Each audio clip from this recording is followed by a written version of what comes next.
बिस्मिल्लाहिर्रहमानिर्रहीम। अस्सलाम वालेकुम students, welcome again to Aspire online classes. और मैं हूं आपका बायोलॉजी टीचर मोहम्मद राहील साबर। तो स्टूडेंट, आज हम स्टार्ट करने जा रहे हैं अपना लेक्चर नंबर 13। अब लेक्चर नंबर 13 में हमें डिस्कस करना है जी न्यूक्लियस, और जो कि सेकंड लास्ट टॉपिक है हमारा।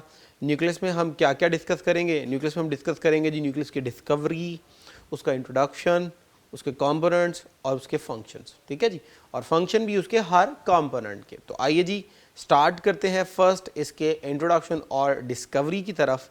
सो discovered by Robert Brown. Student, अगर आपको पहला लेक्चर मेरा याद हो तो उसमें हमने सेल की डिस्कवरी के ऊपर बड़ी डिटेल में बात की।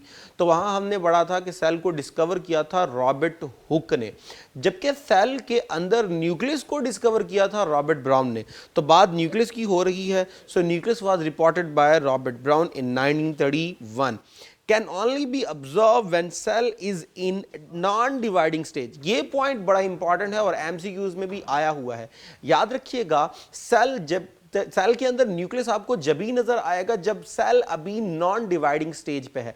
जैसे ही सेल डिवाइडिंग स्टेज में चला जाता है, तो अगर आपको याद हो, आपने जो था वो सेल डिवीजन पढ़ी होगी, प्रोफेज, मेटाफेज, एनाफेज, टीलोफेज। तो उसमें आपने प्रोफेज में पढ़ा था न्यूक्लियर एनवेलप डिसअपीयर हो जाती है, तो न्यूक्लियस की एग्जिस्टेंस एक तरह खत्म हो जाती है और अंदर से क्रोमोसोम जो है वो एक्सपोज हो जाते हैं। जब सेल जो होगा वो डिवाइडिंग स्टेज में होगा तब तो न्यूक्लियस नहीं होगा। हाँ, जब cell normal non dividing cell में होगा तब आप आसानी से उसका न्यूक्लियस क्या कर सकते हैं, ऑब्जर्व कर सकते हैं।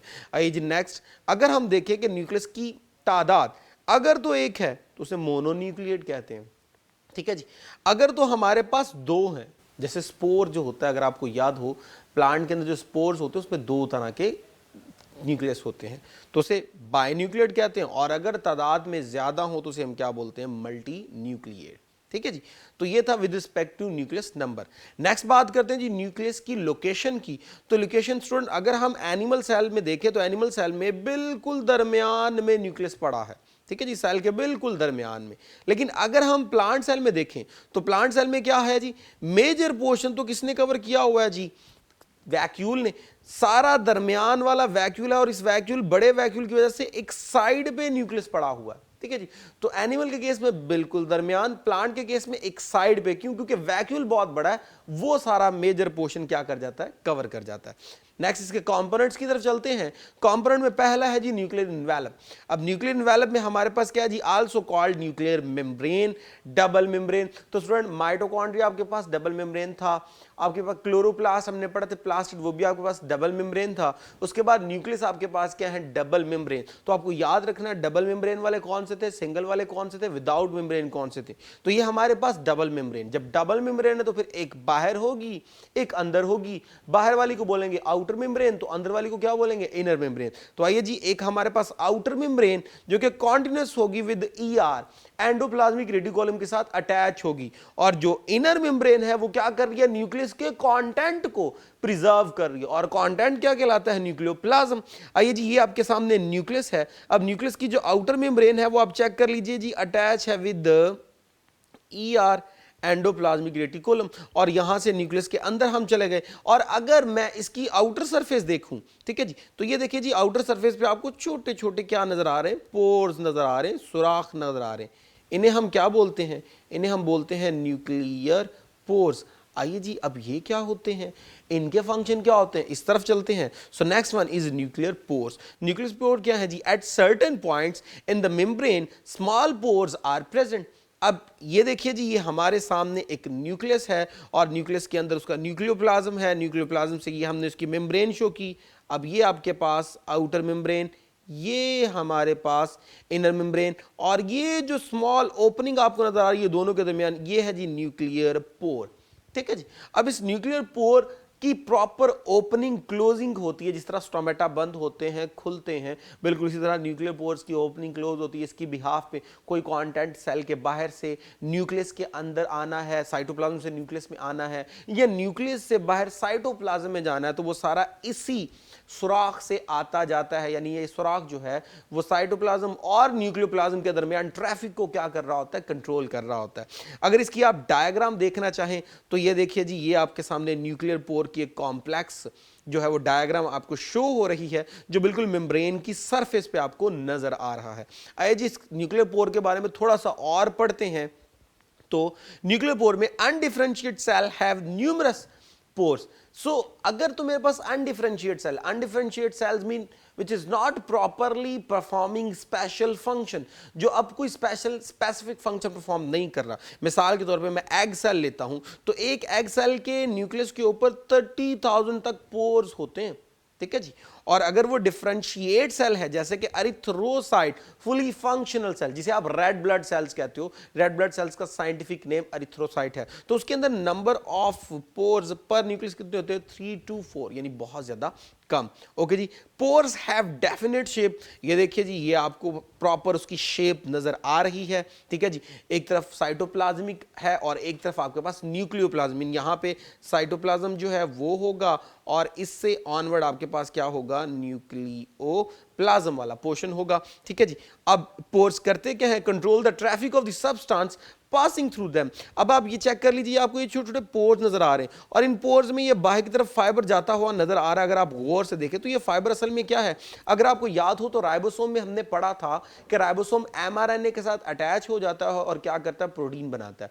तब हमने कहा था कि जो प्रोटीन होती है असल में वो एमआरएनए की बिहाफ पे राइबोसोम बना रहा है। अब एमआरएनए मैसेंजर आरएनए में प्रोटीन बनाने की इंफॉर्मेशन आती कहां से है? असल में वो दे रहा होता है डीएनए, जो कि कहां है? न्यूक्लियस के अंदर। तो ये जो फाइबर आपको बाहर जाते यहां पे नजर आ रहे हैं, असल में ये एमआरएनए है जो बाहर कौन कैप्चर कर रहा है? राइबोसोम। तो वो देख लीजिए एमआरएनए इन्हीं पोर से निकलकर बाहर आ रहे हैं। तो इस तरह ये ट्रैफिक को क्या कर रहा है? कंट्रोल कर रहा है। जैसे ये निकल जाएगा ये बंद हो जाएंगे, और जब नहीं निकलना, तब ये जब ये निकलना होगा तब ये क्या करेंगे? ओपन हो जाएंगे। और जब कोई भी चीज कंटेंट नहीं बाहर जाना तो ये क्या कर लेगा? क्लोज कर लेगा अपने आप को। सो नेक्स्ट आते हैं जी हम नेक्स्ट पोर्शन की तरफ, जो है न्यूक्लियोलस।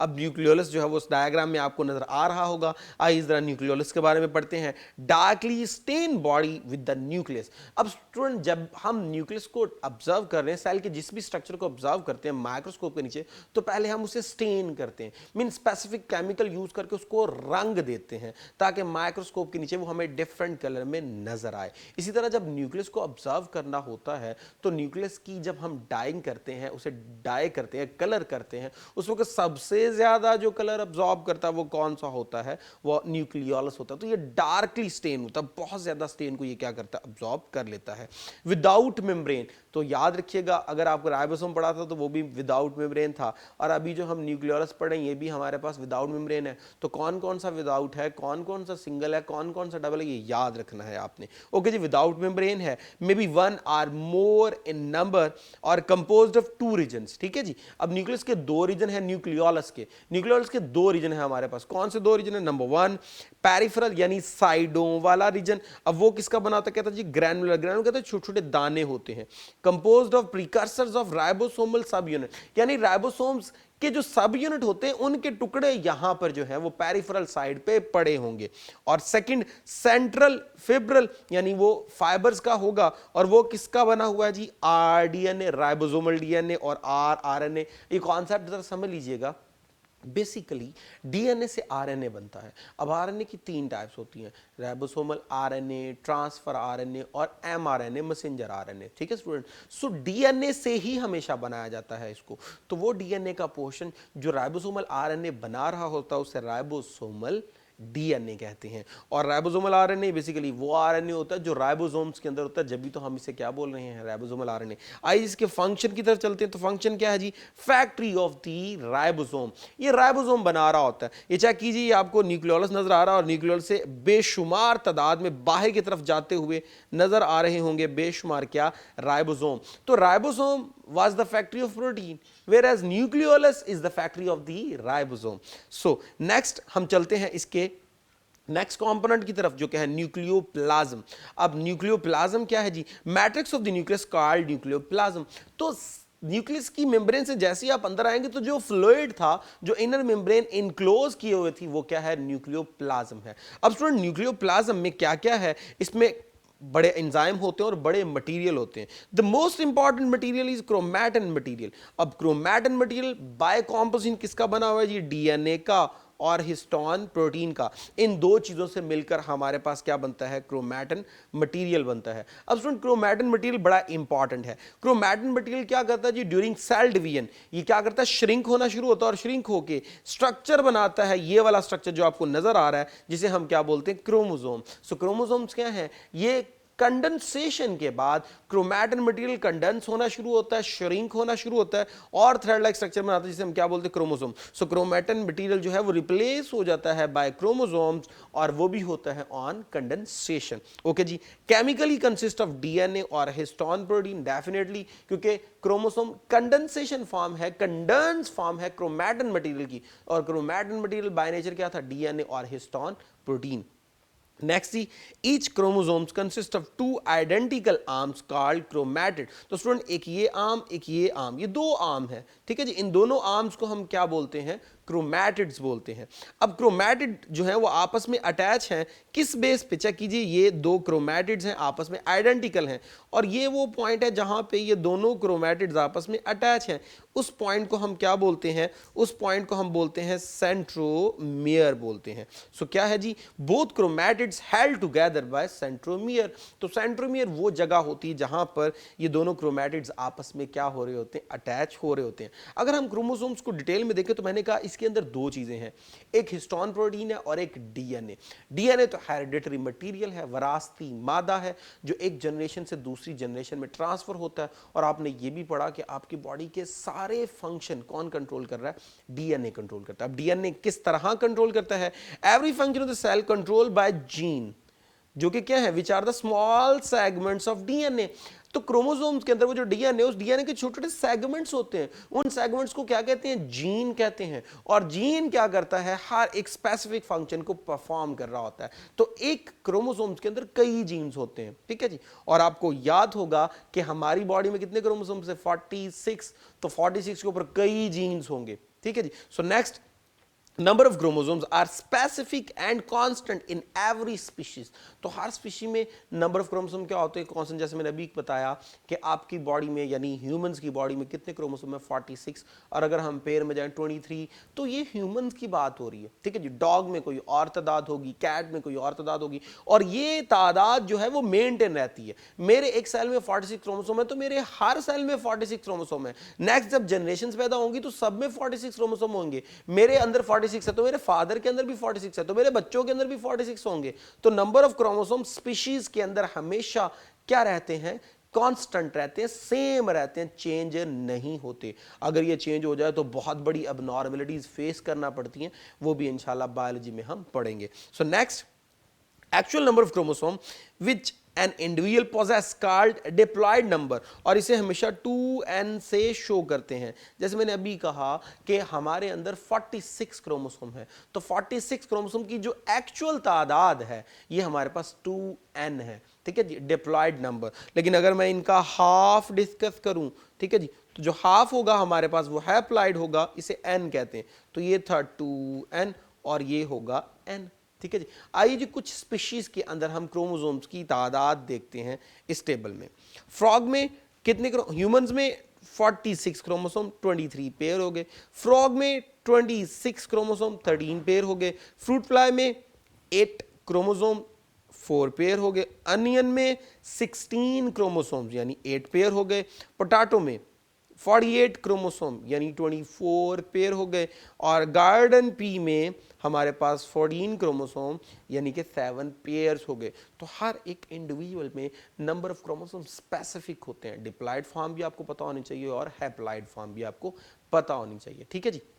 तो यहां तक तो था क्रोमोसोम। तो सारे कंपोनेंट हमारे कंप्लीट हुए। एनवेलप डिस्कस हो गया, उसका मैट्रिक्स डिस्कस हो गया, क्रोमैटिन डिस्कस हो गया, न्यूक्लियोलस डिस्कस हो गया। सो तमाम कंपोनेंट डिस्कस हो गए यानी कि टॉपिक कंप्लीट हो गया। अब इस कंपोनेंट के डिस्कस होने के बाद फिर हम चलते हैं अपने टॉपिक के वो वाला पोर्शन जो हर लेक्चर के एंड पे पढ़ते हैं, यानी इंपॉर्टेंट एमसीक्यूज और short question. So important MCQs multiple choice questions में नंबर 1 है जी, number of nuclear pores in RBCs यानी red blood cells, 1 to 2, 2 to 3, 3 to 4, 6 to 7। तो 3 to 4 था जी, ठीक है जी। नेक्स्ट है arms of the chromosomes held by number 1 chromatid, number 2 centromere, number 3 DNA, number 4 histone. तो आपके पास जो आर्म्स होते हैं वो सेंट्रोमियर हेल्ड कर रहा होता है, ठीक है जी। नेक्स्ट है जी हमारे पास presence of nucleus in cell reported by Robert Hooke. इसने तो सेल डिस्कवर किया था। रॉबर्ट ब्राउन, जी बिल्कुल यही था जी, रॉबर्ट ब्राउन ही था जिसने न्यूक्लियस की प्रेजेंस को शो किया था। Next, factory of the ribosomes. तो राइबोसोम खुद तो प्रोटीन की फैक्ट्री है, लेकिन राइबोसोम की फैक्ट्री क्या है? राइबोसोम कहाँ बन रहे होते हैं? न्यूक्लियोलस, अल्फा है जी न्यूक्लियस, बीटा है जी न्यूक्लियोलस, चार्ली है जी क्रोमोसोम, डेल्टा है जी लाइसोम। तो न्यूक्लियोलस ही था जी बीटा ऑप्शन। सो नेक्स्ट चलते हैं जी शॉर्ट क्वेश्चंस की तरफ। Define composition and function of the nucleolus. तो स्टूडेंट ये आपने स्लाइड देखी थी, हमने कहा था जी विदाउट मेम्ब्रेन है, दो रीजन है, पेरिफेरल रीजन में ग्रैनुलर सब्सटेंसेस हैं, कौन सी? राइबोसोम सब यूनिट की। सेंट्रल रीजन फिब्रल जो है वो आरडीएनए है और आरएनए है। काम क्या था जी? राइबोसोम बनाना। So next one is define chromatid and centromere. So chromatid क्या है जी? ये क्रोमोसोम्स के अंदर जो दो आइडेंटिकल आर्म्स होते हैं उन्हें क्रोमैटिड्स कहते हैं, और दोनों आर्म जब आपस में हेल्ड होते हैं, अटैच होते हैं, तो उसे हम सेंट्रोमियर कहते हैं। अब ये आर्म और ये आर्म दोनों क्या है जी? ये दोनों है जी क्रोमैटिड्स, और जो जोड़ रहा होगा वो क्या है? सेंट्रोमियर। नेक्स्ट है जी हमारा question 3, role of the centromere. तो सेंट्रोमियर क्या है जी? Both arms of the chromosome are held together by the centromere. तो ये जी दो आर्म्स को आपस में क्या कर रहा है? अटैच। तो ये दोनों को अटैच कर रहा है सेंट्रोमियर। साथ ही साथ क्या कर रहा है? जब सेल डिवीजन होती है तो इस तरह क्रोमोसोम्स अरेंज हो जाते हैं, इन्हें स्पिंडल फाइबर्स आके पकड़ते हैं। तो सेंट्रोमियर ही वो जगह है जहां से स्पिंडल फाइबर आके इनको क्या करते हैं? अटैच करते हैं। तो स्टूडेंट अब तक के लिए इतना ही, टॉपिक हमारा कंप्लीट हुआ। नेक्स्ट लेक्चर में इंशाल्लाह नए कंटेंट के साथ हाजिर होंगे। इजाज़त दीजिए, अल्लाह हाफिज़।